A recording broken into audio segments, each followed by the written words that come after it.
Shalom, meus amigos, um bom dia a todos vocês. Nessa que certamente será uma linda manhã na cidade santa de Jerusalém. Ainda muito cedo, 6:30 da manhã. Mas eu já me encontro aqui no bairro de Ramat Sharet para dar continuidade ao meu condicionamento físico. Afinal de contas, preciso estar em plena forma para me colocar à disposição do Ancelotti, caso o Brasil precise de reforços para as próximas etapas da Copa do Mundo. Afinal de contas, não dá para confiar no Neymar, né? E devo dizer a vocês, meus amigos, antes de iniciar a minha mensagem de Torá para esse Shabat, uma vez que o povo judeu reunifica no mundo todo a leitura da porção semanal da Torá, Parashá e Pinhas, devo dizer que não há idolatria alguma na prática esportiva.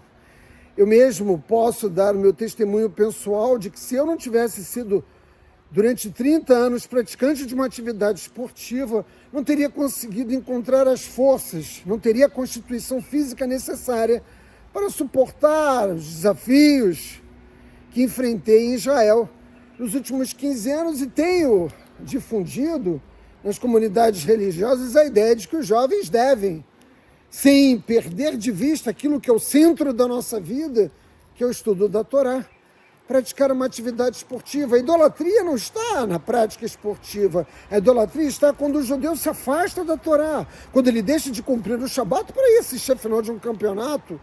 Pode ser de ginástica artística, vôlei, basquete ou futebol, não importa. A idolatria está quando uma sociedade hedonista valoriza excessivamente a beleza dos corpos físicos e o esporte acaba se transformando num fetiche. Mas quando nós utilizamos todas as coisas do mundo físico para servir ao Criador, nós cumprimos aquela que é a nossa missão de converter o mundo físico em bênçãos espirituais. Portanto, pratiquem esporte, mas não percam de vista aquilo que é o nosso propósito maior no mundo, que é servir a Hashem. A Parashá é Pinhas. Como nós sabemos, Bilã, o profeta perverso, fracassou. Ele não teve êxito em amaldiçoar o povo judeu. Ao contrário, ele acabaria nos abençoando. E isso, evidentemente, trouxe grande insatisfação ao rei Balac, que esperava ver derrotado o povo judeu. Esse era, naturalmente, também o objetivo de Bilã. Mas a Kadosh Baruch Hu não permitiu que ele colocasse em curso o seu plano maligno. Mas apesar disso, Bilã vai dar um conselho precioso a Balac. E ele diz a Balac: é verdade que nós fracassamos em amaldiçoar o povo judeu, mas eu posso dizer a você como derrotá-los. O Deus de Israel, Balac está muito atento ouvindo Bilã, odeia a promiscuidade, mas os judeus amam as coisas boas da vida. E o nosso povo havia saído do Egito com muito ouro, com muita prata. Bilã diz a Balac: monte um mercado nos arredores do acampamento de Israel e coloque nas bancas umas mulheres velhas, vendendo linho fino, pura seda. Naturalmente, os judeus vão até esse local e vão comprar esses tecidos. Lá, você posiciona dentro das tendas as mais jovens e belas mulheres midianitas. Naturalmente, dentro das tendas se encontram os melhores produtos, se é que vocês me entendem. O objetivo era claro: seduzir os homens de Israel e levá-los a servir ao deus midianita Baal. E isso acaba acontecendo. De fato, o conselho de Bilã, aplicado e praticado por Balac, obtém êxito, e a ira de Deus se acende contra o comportamento lascivo dos filhos de Israel. Uma praga cai sobre o nosso acampamento. Isso leva à morte de milhares de judeus. Naturalmente, isso só foi revertido graças à intervenção de Aron e de Moshe Rabbeinu.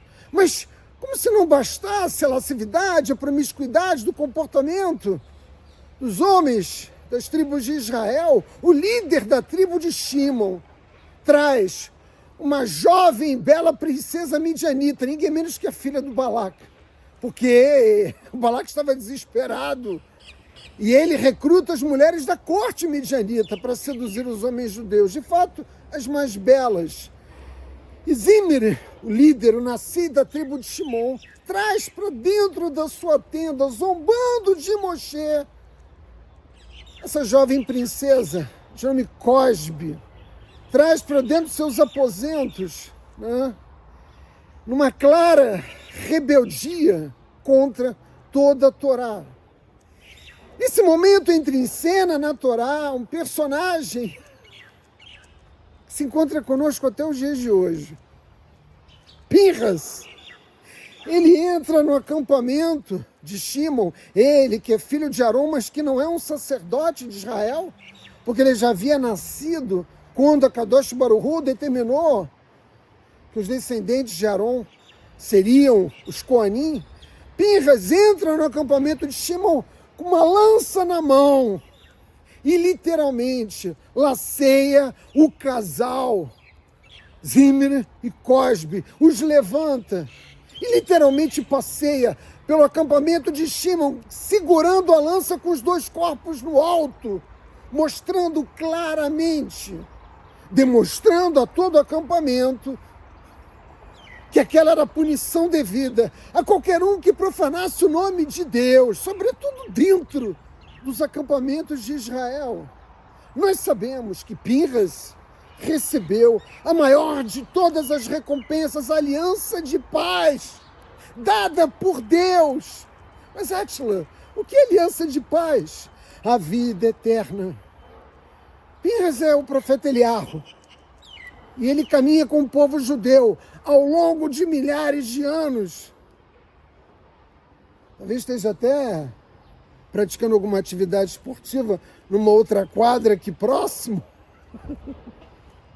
Hashem exclamou, como relata a narrativa da Torá, ele, Pinhas, vingou zelosamente minha vingança. E Rashi explica, o maior comentarista da Torá, ele expressou a fúria com a qual eu deveria ter me enfurecido. Pinhas não agiu por interesse próprio, apesar de ter sido recompensado com a maior das recompensas, que é a paz, porque a vida eterna é o que nos confere a verdadeira paz. A recompensa de Pinhas deveu ser um fato simples, de Pinhas ter agido como o próprio Deus teria agido nessas circunstâncias. Daqui já depreendemos uma lição poderosa. Quando nós fazemos aquela que é a vontade de Hashem, recebemos recompensas abundantes. E Pinhas recebeu. Ele não só se tornou imortal, como recebeu o direito também de se tornar um Cohen, um sacerdote. E ele vai, ao longo da história, também ser o sumo sacerdote de Israel. Vejam a natureza das recompensas recebidas por Pinhas. Isso também explica a natureza dos nossos desafios. Há um relato do Talmud no qual o perverso Turnus Rufus, o romano, questiona o nosso mestre Rabi Akiva: se Deus ama tanto assim os judeus, por que os fez pobres? É curioso, né?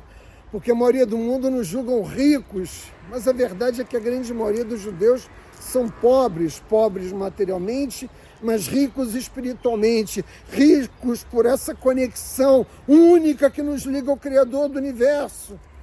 Mas Rabi Akiva responde a esse romano impetuoso: Deus certamente pode cuidar de tudo e de todos por si só. Ele não precisa da nossa ajuda para governar o mundo, mas ele graciosamente nos dá a oportunidade de agir em seu nome.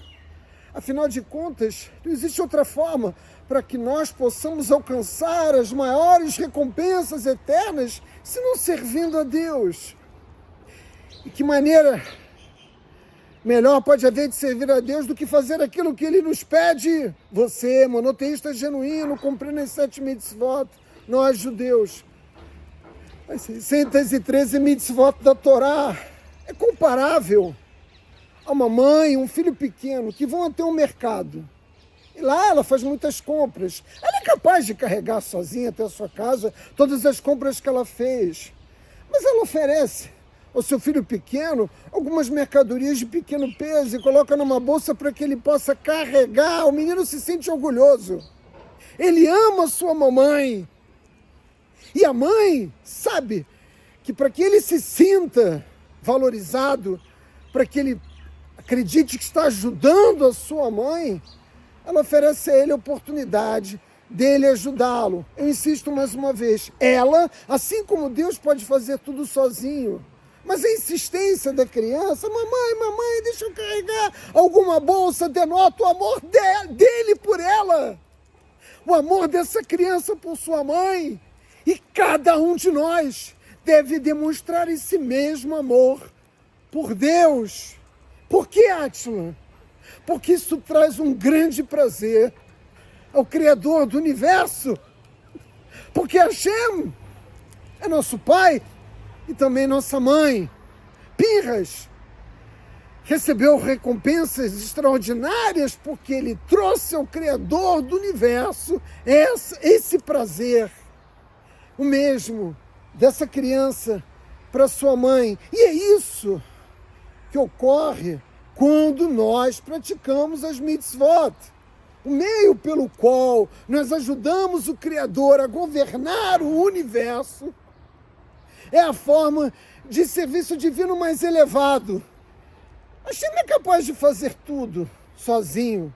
Ele não precisa de nada nem de ninguém, mas por sua grande bondade ele permite que nós, seres humanos, demonstremos por ele um grande amor. Como? Fazendo aquilo que ele nos pede, cumprindo suas ordenanças, seus estatutos e suas leis, como algo que nos traz grande prazer, jamais denotando um fardo pesado sobre os nossos ombros. Quando praticamos Hesed, quando ajudamos os necessitados, quando praticamos Sedaká, quando cumprimos laboriosamente cada mitzvah, trazemos grande prazer a Kadosh Baruch Hu. E é preciso entender que Deus não nos lançou no mundo esperando que nós fizéssemos por Ele, para Ele, todas essas ações, sem nos dar os meios para isso. Hashem nos preparou para a nossa jornada pela vida com muitos presentes. Mãe, pai, família, comunidade, sustento, naturalmente abundância, amigos, os recursos necessários para que cada um de nós possamos servir a Deus estão à nossa disposição. Mas nós também aprendemos com as aflições do mundo. Quando nós nos desviamos desse propósito, quando nós nos esquecemos de como amar a Deus, nós enfrentamos aflições, mas as aflições são educativas. Nós acabamos de atravessar as parashiot de Cora, Balak, Rucat e agora Pinhas. E quando a terra se abriu e engoliu Cora, foi uma grande aflição ao povo judeu. Aqui nessa paraxá, quando a praga recai sobre o povo judeu que havia praticado idolatria, nosso povo sofreu aflições. Mas o Criador nos ama e Ele quer nos dar a oportunidade de alcançarmos as recompensas eternas. Daí os desafios que nós enfrentamos na vida, e só existe uma pergunta a ser feita: que modelo você quer que sirva de inspiração para você? Pinhas ou Zimri? O justo ou o ímpio? E da resposta que você der, assim você conduzirá a sua vida a partir da escolha dos modelos que você elege para o seu viver, meus amigos. Shabbat Shalom. E eu devo, ao final, pedir a vocês que não deixem de assistir, sobretudo aqueles que não são judeus, o vídeo que eu publiquei durante a semana sobre a causa noética, que se chama As Duas Alianças, que está na nossa linha do tempo, logo antes desse vídeo que vai ser publicado hoje na nossa plataforma. Forte abraço a todos, nos vemos durante a semana. Bye!